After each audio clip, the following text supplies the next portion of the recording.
الله زمان پیغمبر صحابی امیر المومنین فاروق اعظم چې د نور راشي قسم د ایمان صرف د فاروق اعظم په نوم غستو باندې ایمان تازه کیږي. فاروق اعظم رضی الله عنه چې کله فارس فتح کړو، روم فتح کړو، شام او بحرین فتح کړل، 22 लाख مربع میل باندې د محمد رسول الله جنګ وکړه. نو په دغه وخت کې صحابه کرام راجمع شو، د امیر المؤمنین دومره لوی علاقې فتح کړې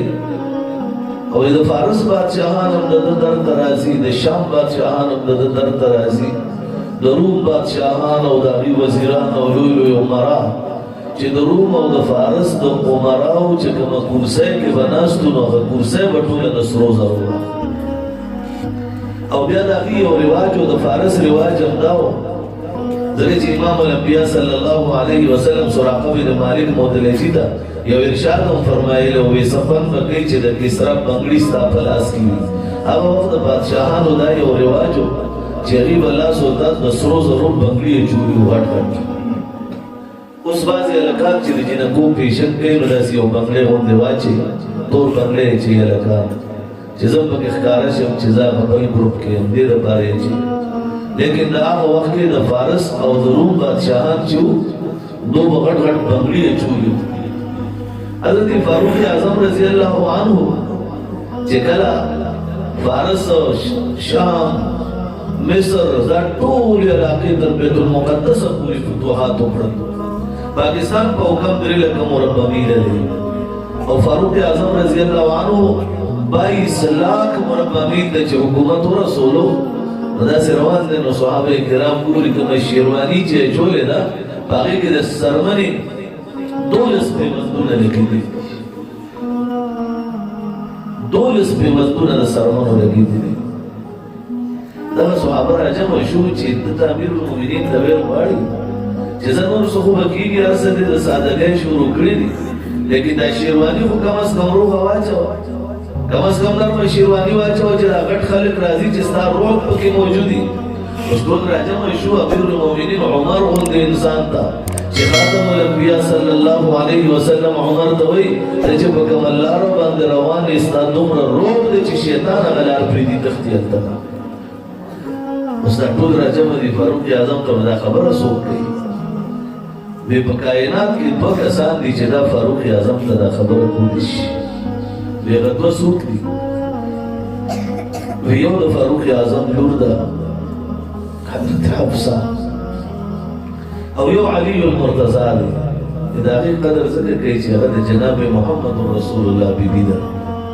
او د علي المرتضی قدر به هسې فاروق اعظم رضی الله عنه په دې وجه باندې زیات کولو چې دا د پیغمبر دا د هغه نظر ته منظور نظر او پیغمبر خپله هغه خواږه لور چې د فاطمة الزهرا سیدة النساء په نوم ده نو دا یې علي ته ورکړې. نو حضرت علي پسې لاړل، ورته وی علي عمر ته ووایه چې دا شیرواني امیر المؤمنین لرې کړي، 12 پیوندونه پکې ځای په ځای د څرمنو لګېدلي دي، بد ښکاري، دومره ډېر مالي غنیمت راغلی دی، هر قسمه شیروانۍ پکې دي، صدرونه پکې دي، هر قسمه لباس پکې دی. نو فاروق اعظم ته ووایه چې کم از کم دا یو شیرواني خو نرمه واچوي که. حضرت فاروق اعظم رضی الله عنه مبارک چې د علي المرتضی له لړل، حضرت علي ورله جواب ورکوي وی زه د عمر مخې دا هره خبره کولی شم د امیر المؤمنین مخې ده، لیکن په کوم څیز کې چې هغه د جناب محمد رسول الله په عشق کې دومره غرق شوی، دومره هغې کې ډوب شوی چې هغه په ځان نه پوهېږي، علي به ورته څنګه د هغې باره کې وینا وکړي چې دا لباس بدل کا. غرق شو. حضرت حفصه ته یې وویل چې کله دا صحابه په جرګه حضرت حفصې له لاړل، هغې سره ام المؤمنین عفیفه کائنات صدیقه بنت صدیق رضی الله عنها عائشه صدیقه غوندې د حدیثو مجسمه هغه یې ناسته وه چې زما د پیغمبر په احادیثو کې کثیر الروایت هغه په صحابیاتو کې ام المؤمنین عائشه صدیقه رضی الله عنها ده او د امت مور هم ده، د امت استاذ هم ده. نن چې بخاری کولاو کې ترمذی کولاو کې امام بخاری څومره ابواب لکول دي ترجمه الباب د قران نه لګول دي خو باب کې چې بیا کوم حدیث راځي په کتاب الطهارت مغازی جهاد وغیرہ کې نو باقي کې با اکثری روایت د ام المؤمنین عائشہ صدیقہ راځي عائشہ صدیقہ لاړ ابه او دوی وایي بچو فاروق اعظم رضی الله عنه دومره فتوحات کړي دي هر سریر دي دا لباس یې ساده چولې د مابه کتا ورته لګوي چې دا شیروانی بدل کړي نرمه شیروانی واچي هغه ورته حضرت حفصه په دې به زه کوشش وکړم دي حضرت عمر ته کې ناشته حضرت امیر المؤمنین عمر ته چې ام المؤمنین خبر وکړو هغه ورته مور روایت دا امت مور ده درشه غره کشره امت مور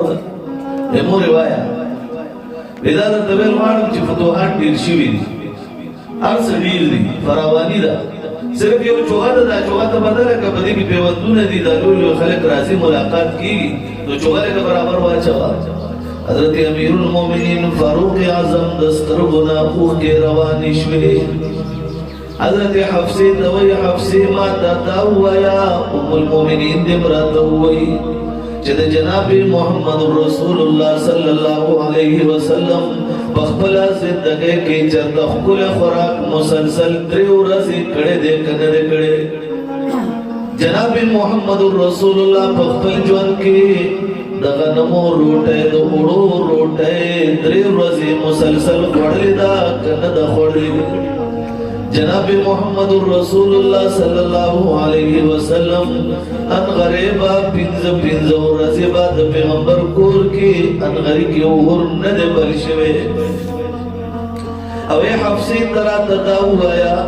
تارا تدا بیان کړو چې جناب محمد رسول الله په کور کې یو پوره پرتدا دروازې ځان ته خورکړي او د شپې هغه پوره په ځان باندې واچي او باقي کې زما پیغمبر خوب گئی او حفصه ما په خپل سترګو باندې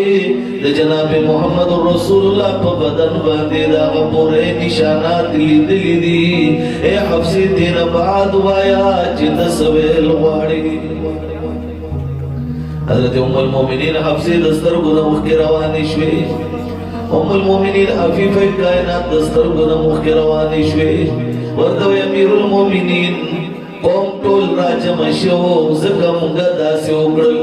ان موږ دا علم دی چې جناب محمد رسول الله صلی الله علیه وسلم په کوم انداز باندې زندگی تیر کړې دا هغه انداز مون پتا باندې څنګه بدل کړو امیر المؤمنین عمر ورته فرمایل کزه په دې انداز باندې روانم په کوم چې زما پیغمبر روانو زما ربنا توقع دا ضرور دا چې ما بعد خپل پیغمبر سره شریک او ساتي او بیا مثال ورکړي یعنی د حشر میدان کې باور سره ما ضرور را پاسې بیا مثال ورکړي وای زما ملګرو صحابه زما د پیغمبر شاګردانو تاسو قتل ابوبکر زما د پیغمبر په قدم باندې قدم خو کله چې ابوبکر وفات شو غسل ورلا ورکړي شو کفن ورته واچېدو او جنازه پکلو شو او د ابوبکر جنازه څنګه اوچت شو د محمد رسول الله صلی الله علیه وسلم د عفیفه کائنات په دې حجره کې چې تشریف فرماو امام الانبیاء قبر روزه طهر په دغه ځای کې نو د ابوبکر جنازه چې اوچت شو نو په خپل باندې اړیکې کلواړ اړیکې په خپل باندې کولاو شو ابوبکر تعالی کولاو شو ابوبکر جنازه چې روانه و داسې دروازه و حجره عائشه ته بکم کې امام الانبیاء خخله نو د دروازې اړیکې به په پاره